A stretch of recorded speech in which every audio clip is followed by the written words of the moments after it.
c'est juste ici que je vais installer la fibre optique. J'ai déjà commencé, tu peux voir dans un premier temps à quoi ça ressemble. Je te montre ça, comment on fait de A à Z. À tout de suite!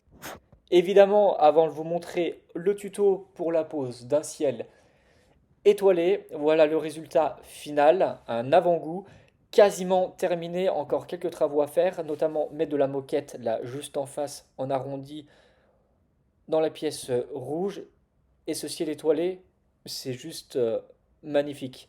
De nuit, quand c'est éteint, c'est encore beaucoup plus joli. La pièce à côté, la pièce, j'appelle ça la pièce bien-être, aqua, avec le sauna et le jacuzzi. Le sauna est pas encore installé. Voilà, voilà le résultat du ciel étoilé. C'est magnifique. Étape numéro 1, je détermine mon placo fini.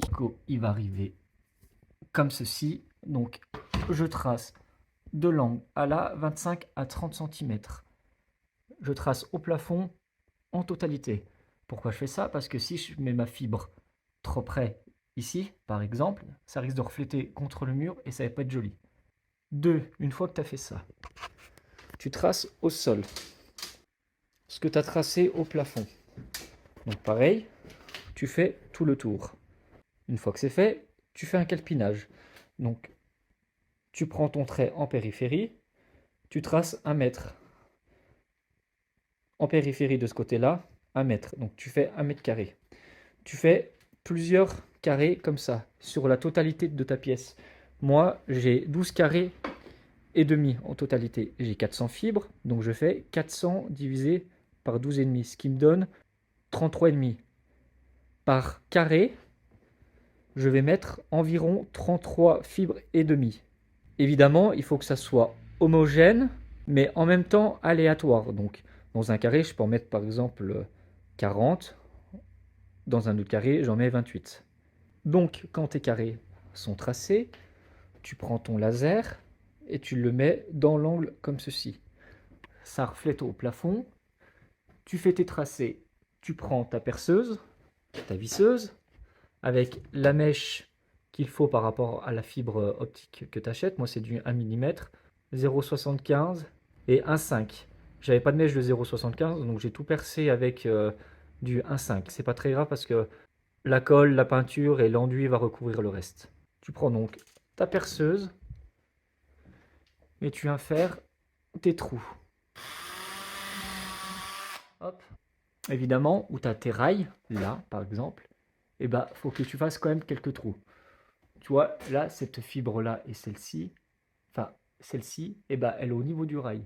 Mais il faut quand même en mettre, parce que sinon tu vas avoir une lignée comme ça, sans fibre. Donc sur la totalité de ton plafond, si tu n'en mets pas, là dans ton joint, c'est pareil. Dans mon joint, tu vois, j'en ai mis juste une là, qui est à l'intérieur du joint. Donc si j'en mets pas, et ben pareil, là, de ce côté-là, et de ce côté-là, ça va faire un quadrillage sans fibre optique, et ça va être vraiment dégueulasse. Donc tes trous sont faits, tu descends ta plaque.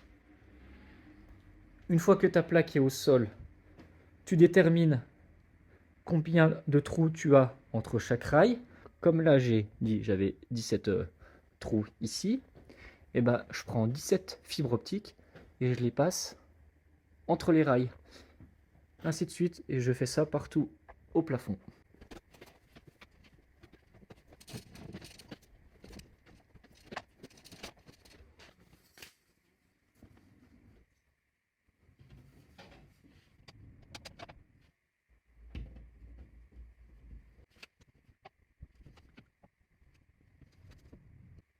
Tu as passé toutes tes fibres, maintenant tu lèves la plaque au maximum. Avant de mettre les pointes de colle, tu descends dessous ton placo et tu tires tes fibres pour les tendre au maximum.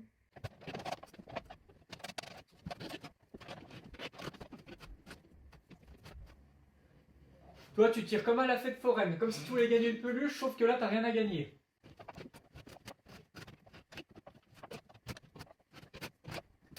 Maintenant, tu mets une noisette de colle sur chaque fibre.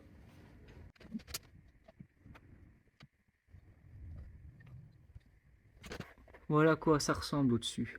Tu vois là où j'ai un renfort au-dessus, et ben même juste dessous le renfort, j'ai quand même mis de la fibre. Même si c'est écrasé entre le placo Et le renfort, c'est pas très grave, la fibre elle est très très fine, hein, ça fait à peine 1 mm, donc rien de grave, ça dérange pas.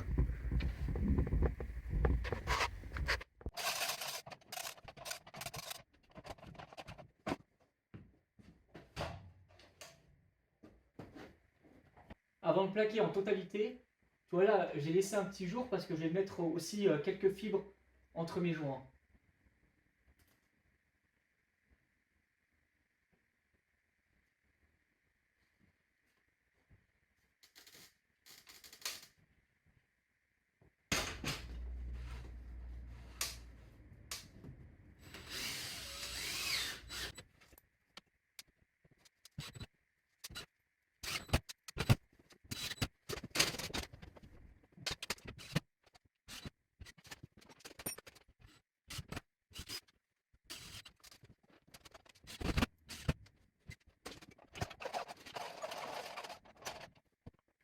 Après de longs efforts, ta plaque est enfin vissée au plafond.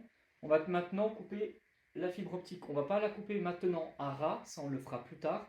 On laisse dépasser à peu près de 15-20 cm, comme tu vois à côté.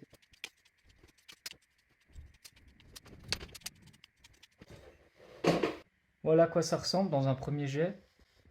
J'ai laissé pas mal encore dépasser, j'ai juste voulu couper pour éviter que quand je suis au sol, ça me dérange.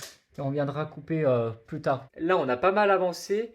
Je vais te faire un petit récapitulatif avant de continuer. Tu passes ta fibre optique. Par exemple, là, si j'ai 15 fibres, bah, tu passes 15 fibres là. Là, si tu en as 25, tu en passes 25 là. Tu remets ton placo sur ton lève-plaque. Tu lèves, tu passes ta fibre optique. Tu l'attends et tu revises ton plafond. Une fois que c'est fait, tu prends ta pince, tu coupes toutes tes fibres. Tu laisses dépasser 15-20 cm. Cette première partie est terminée. Évidemment, je ne vais pas vous lâcher comme ça. Je vais vous expliquer aussi comment faire les bandes à joints et la mise en peinture avec la fibre optique. J'espère en tout cas que cette première vidéo vous a intéressé, que vous avez appris des choses. Je me suis un petit peu répété, mais je pense que c'était important pour bien comprendre le procédé. Moi, je continue à installer mes autres placos. Je vais mettre la vidéo en accéléré là tout de suite. Et abonne-toi. Moi, ça me permet de voir que des personnes sont intéressées par ce genre de vidéo. On se dit à la prochaine pour la partie 2. Salut.